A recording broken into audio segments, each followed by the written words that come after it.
تو یہ زیادہ مشکل نہیں ہے. تو ہو گئے آپ کے 5 مارکس. تو آپ نے کچھ نہیں کیا، آپ نے صرف آپ کو کوشچن آتا ہے آپ رت ات من تھی مندت تھی صرف کھونے یوت. شعری جز. اب جز کیا ہے؟ جز کہاں سے لیا گیا ہے؟ جز کا جو پلورل ہے وہ ہے اجزا. تو اس کا مطلب ہے حصہ، ٹکڑا. ٹھیک ہے نا، عربی ورڈ ہے، مذکر ہے. اس میں شعری جز کے آخر میں پوچھے گئے سوالات کے جوابات میں سے درست کریکٹ آنسرز چن لیجیے. 5 مارکس ہے، 5 ہو گئے اور 5 ملیں گے آپ کو. اب دیکھو یہ کیا ہے. بنی نو انسان کا غمخوار آیا، وہ تخلیق عالم کا شہکار آیا، نبیوں کا سرتاج آیا، خوش اندام خوش اتوار آیا. تو آیا تیرے آنے کی آرزو تھی، نگاہوں کو بس تیری ہی جستجو تھی. ہے وہی سے سارا آپ کو آیا ہے. تو آپ کو کیا کرنا ہے، یہ شاعری جز کس نعت سے لیا گیا ہے؟ آپشنز ہے. بنی نو انسان کا غمخوار آیا، ہاں یہی ہے. یہ نہیں ہے، یہ نہیں ہے، یہ بھی نہیں ہے. تو آپ کا 1 مارک ہو گیا ریڈی میڈ. اس نعت کا شاعر کون ہے؟ حالی کا کتا ہے. غلام رسول نازکی کا آپ کی بک میں کچھ بھی نہیں ہے. اقبال کی جگنو ہے نظم. تو رسا جاودانی کی نعت ہے، نعت شریف. ٹھیک ہے، تو ہو گیا یہ. تخلیق عالم کا کیا آیا؟ تخلیق عالم کا شاہکار آیا، لکھا ہے اوپر. خوش اندام کے کیا معنی ہیں؟ خوبصورت جسم والا. ٹھیک ہے نا. تو آیا تیرے آنے کی کیا تھی؟ آرزو تھی، جستجو تھی، چاہت تھی، خواہش تھی. اب خواہش بھی تھی، چاہت بھی تھی، جستجو بھی تھی، لیکن اس میں کیا ہے؟ آنسر صحیح کیا ہے؟ صحیح ہے آرزو. ٹھیک ہے. درج ذیل عبارت کو غور سے پڑھنے کے بعد اس کے آخر میں تو ہو گئے یہاں 5، تو ہو گئے آپ کے 10 مارکس. تو آپ کے 10 ہو گئے. درج ذیل عبارت کو غور سے پڑھنے کے بعد اس کے آخر میں پوچھے گئے سوالات کے جواب. یہ بھی آپ کی بک میں نہیں ہے، یہ بھی غیر درسی بک سے کسی سے لیا گیا ہے. برس کی اخیر رات کو ایک بڈھا اپنے اندھیرے گھر میں اکیلا بیٹھا ہے. رات بھی ڈراؤنی ہے، اندھیری ہے، گٹا چھا رہی ہیں، بجلی تڑپ تڑپ کڑکتی ہیں، آندھی بڑے زور سے چلتی ہے، دل کانپتا ہے، اور دم گھبراتا ہے. بڈھا نہایت غمگین ہے، مگر اس کا غم نہ اندھیرے گھر پر ہے، نہ اکیلے پن پر، نہ اندھیری رات پر. وہ اپنے پچھلے زمانے کو یاد کرتا ہے، اور جتنا زیادہ یاد آتا ہے اتنا ہی غم بڑھتا ہے. ہاتھوں سے ڈھکے ہوئے منہ پہ آنکھوں سے آنسو بھی بہے چلے جاتے ہیں. اب 5 ہو گئے اور 5 ہو گئے تو 10 ہو گئے. اب آپ کو اور 5 لانے، اور وہ بھی اپنی محنت سے کچھ نہیں ہے، وہ بھی آپ کو یہاں دیا گیا. برس کی کس رات کو بڈھا گھر میں اکیلا بیٹھا ہے؟ برس کی اخیر رات کو بڈھا اندھیرے گھر میں اکیلا بیٹھا ہے. رات کا منظر کیسا ہے؟ ڈراؤنا ہے، اندھیرا ہے، گٹا چھا رہی ہے، بجلی تڑپ تڑپ کر کڑکتی ہے. تو بوڑھا کس زمانے کو یاد کر رہا ہے؟ اپنے پچھلے زمانے کو. وہ تو سبھی کریں گے، ہم بھی کریں گے. تو بوڑھا کس زمانے، تو بوڑھے نے اپنے ہاتھوں سے جسم کے کس حصے کو ڈھکا ہے؟ اپنے منہ پر، ہاتھوں سے ڈھکے ہوئے منہ پر. ٹھیک ہے. تو درج ذیل الفاظ میں سے صرف 3 کو جملوں میں اس طرح استعمال کیجئے کہ ان کا مذکر، ان کا مؤنث یعنی تذکیر و تانیث واضح ہو جائے. تو آپ کے ہو گئے، وہاں ہو گئے آپ کو 15، یہاں ہو گئے 3، تو ہو گئے آپ کو کل ٹوٹل 18 مارکس. تو کیسے لیں گے 18 مارکس؟ تنخواہ. تنخواہ اسم ہے تو مؤنث ہے. کیسے؟ ہر مہینے کے پہلے ہفتے کو ملازمین کو تنخواہ ملتی ہے. تنخواہ ملتی ہے. تو ملتی ہے یا تنخواہ ملازم کی محنت کا صلہ ہوتی ہے. تو ہوتی ہے، ملتی ہے، اچھی ہے، بری ہے، یہ سارے مؤنث کو جتلاتے ہیں. تو ہو گیا تنخواہ، یعنی کہ ہر مہینے کے پہلے ہفتے کو ملازمین کو تنخواہ ملتی ہے. تنخواہ ملازم کی محنت کا صلہ ہوتی ہے، تو مؤنث ہے. پانی کیا ہے؟ اب پانی کو آب کہتے ہیں، واٹر کہتے ہیں. تنخواہ کو ویسے کیا کہتے ہیں؟ ہم کہتے ہیں سیلری ملی، اجرت بھی کہتے ہیں، معاوضہ بھی کہتے ہیں. تو پانی آب ہے، فارسی میں آب کہتے ہیں. آبی میوہ یعنی کہ فروٹ جوس. تو اور ہے عربی میں کہتی ہیں مائی. ٹھیک ہے.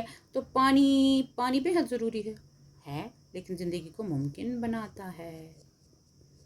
زندگی کو ممکن بناتا ہے. 9 منٹ کا ہو گیا، پتہ نہیں آج 20 منٹ کا ہوگا شاید. زندگی کو ممکن بناتا ہے کیا؟ پانی. تو یہ مذکر ہے. ٹھیک ہے، مذکر ہے. اور بھی آئے گا بہت سارا. تو اس کے بعد ہے شربت. دیکھو اہل قلم الگ الگ طریقے سے اس کو استعمال کرتے ہیں. یہ تو اسم بھی ہے، یہ فارسی لفظ ہے لیکن یہ مذکر ہے، لیکن اس مطلب ہے مشروب. ٹھیک ہے، تو شربت بہت ٹھنڈا ہے، آدھے ٹھنڈی بھی استعمال کرتے ہیں. آپ ٹینشن نہیں لینا، آپ لکھنا اہل قلم کے بھروسے ہے، کیسے یوز کریں گے. ٹھنڈی ہے تو ٹھنڈی ہے، ٹھنڈا ہے تو ٹھنڈا ہے. یعنی کچھ اہل قلم اردو میں کبھی کبھار اس کو مؤنث کے طور پر بھی استعمال کرتے ہیں. یا کیا بولیں گے؟ اور شربت بہت میٹھا ہے، شربت بہت میٹھا لگ رہا ہے، یا شربت پسند آ رہا ہے. ٹھیک ہے، ہو گیا یہ. تو آپ کو ہو گیا یہ 3 مارکس. ہاں رومال ہے، ابھی رومال ہے، رومال ہے. رومال کو ایسے کیا کہتے ہیں؟ ہینڈ کرچیف کہتے ہیں اور ہینکی بھی کہتے ہیں. تو رومال اسم ہے، مذکر ہے. رومال نیا ہے، مذکر ہے. کہاں رکھا ہے رومال بھائی؟ تو مذکر ہے. پسینہ صاف کیا رومال سے. کبھی کبھار آپ ایسے ٹھیک ہے، اتنا کافی ہے. رومال نیا ہے، یہ میرا ہے، یہ آپ کا ہے، کہاں رکھا ہے. تو یہ سارے ہو گئے آپ کے، ہو گئے 3 مارکس. تو ہو گئے آپ کے اردہ وقت شیچہ اننگ، یعنی کہ تچی اننگ تیتر کن سوائتر. اچھا گئی ایسے اردہ مارکس. وہ وچھو یک جائی پاس کریں. ٹھیک ہے نا، میں آپ کے ساتھ ساتھ ہوں. آپ کو جتنے مارکس آپ کو ملیں گے اتنے مجھے بھی ملیں گے، جتنے مجھے ملیں گے اتنے آپ کو بھی ملیں گے. اس کے بعد ہے درج ذیل الفاظ میں سے صرف 2 کو اس طرح استعمال کیجیے کہ ان کا واحد سنگولر پلورل واضح ہو جائے. تو کیا ہے؟ پہلا ہے کرسی، اس کو کہتے ہیں اس میں صندلی. کس میں؟ یعنی کہ چیئر بھی کہتے ہیں، صندلی بھی کہتے ہیں، کرسی بھی کہتے ہیں. اب کرسی کیا ہے؟ کرسی واحد ہے، کرسیاں مذکر ہے، یہ سوری کرسیاں جمع ہیں. تو یہ ایک کرسی، یہ ایک، ایسے ہی ایک یوز کرنا. بڑی آرام دہ ہے، آرام دہ ہے. مذکر کہاں ہے؟ یہ تو واحد ہے، آرام دہ ہے. ٹھیک ہے نا، یہ کرسی ایک، یہ ایک کرسی بڑی آرام دہ. والدین، والدین، والدین ہمیشہ مذکر ہوتے ہیں، یہ سوری جمع ہوتے ہیں. تو یہ کیا اپنے بچوں کے لیے بہت، والدین اپنے بچوں کے لیے بہت قربانیاں دیتے ہیں. تو ہو گیا یہ بھی.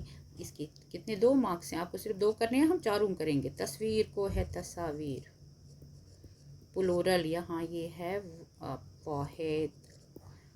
تو وہ ایک تصویر بڑی خوبصورت ہے، وہ ایک تصویر بڑی خوبصورت ہے. ٹھیک ہے. اسباب، ایک اسباب ہو گیا ریزن، سبب اسباب، reason, motive, factors behind, motive behind, reason behind, causes behind. لیکن یہاں ہے یہ مال. ٹھیک ہے.